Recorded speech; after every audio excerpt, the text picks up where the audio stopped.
Manganese की मुख्य ऑक्सीकरण अवस्थाओं को उनके ऑक्साइडों के रूप में लिखकर उनके अम्लीय, क्षारीय, अपचायक, ऑक्सीकारक, आयनिक, सहसंयोजक गुण बताइए।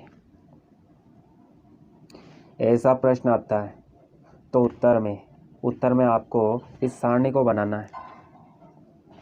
मैग्नीज के 3 ऑक्साइड होते हैं। इस ऑक्साइड में मैग्नीज की ऑक्सीकरण अवस्था +2 होती है, इसमें +4 होती है, इसमें +7 होती है। और जिस ऑक्साइड की ऑक्सीकरण अवस्था कम होती है उसमें क्षारीय गुण होते हैं, और जिसकी ऑक्सीकरण अवस्था अधिक होती है उसमें अम्लीय गुण होते हैं। वे पदार्थ जो इलेक्ट्रॉन ग्रहण करते हैं क्षार कहलाते हैं, और वे पदार्थ जो इलेक्ट्रॉन देते हैं अम्ल कहलाते हैं। Mn2O7 इसमें मैग्नीज की ऑक्सीकरण अवस्था +7 है। +7 का मतलब क्या है? इसमें 7 इलेक्ट्रॉन की कमी है और इसमें केवल 2 इलेक्ट्रॉन की कमी है, तो इसके पास इलेक्ट्रॉन की कमी ज़्यादा है। तो जिसके पास इलेक्ट्रॉन की कमी अधिक होगी उसमें इलेक्ट्रॉन लेने की प्रवृत्ति भी अधिक होगी। Mn2O7 इसकी ऑक्सीकरण अवस्था +7 है, इसमें इलेक्ट्रॉन लेने की प्रवृत्ति अधिक होती है, इसी कारण इसमें अम्लीय गुण अधिक होते हैं। और इसकी इलेक्ट्रॉन लेने की प्रवृत्ति कम होती है तो इसमें अम्लीय गुण कम होते हैं, और जब अम्लीय गुण कम होते हैं तो क्षारीय गुण अधिक होते हैं।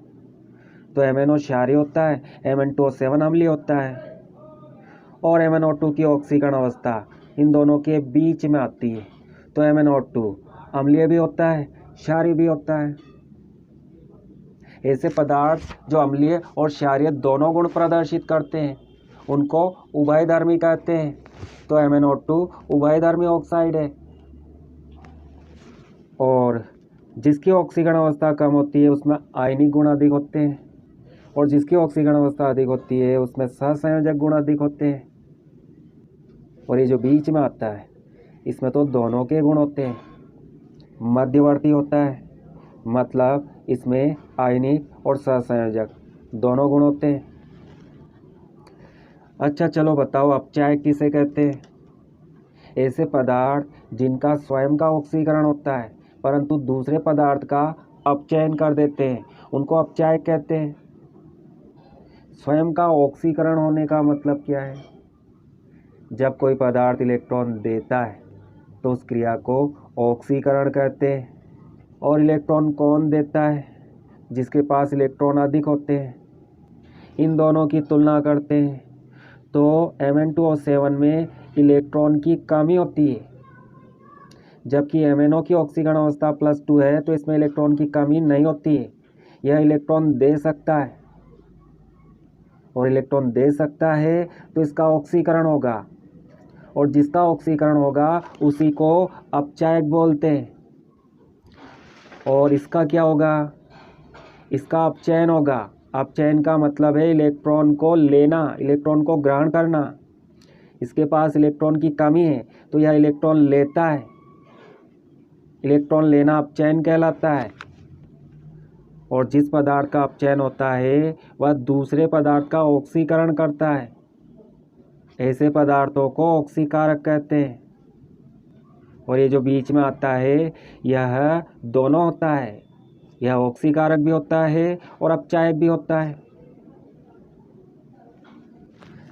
ऐसे भी याद रख सकते हो,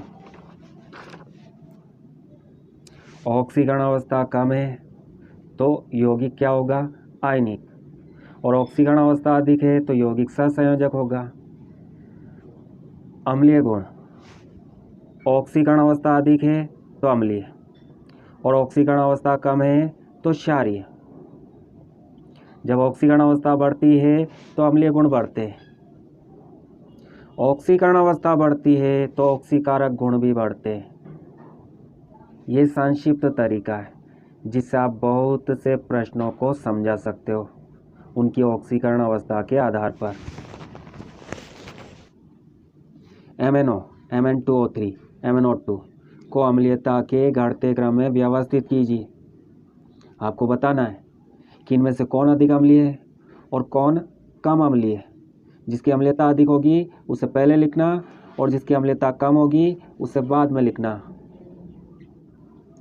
जिसकी ऑक्सीकरण अवस्था अधिक होगी उसकी अम्लीयता अधिक होगी और जिसकी ऑक्सीकरण अवस्था कम होगी उसकी अम्लीयता कम होगी। तो इस प्रश्न को आप स्वयं लिखें और कमेंट करके मुझे ज़रूर बताएं कि आपको समझ में आ गया।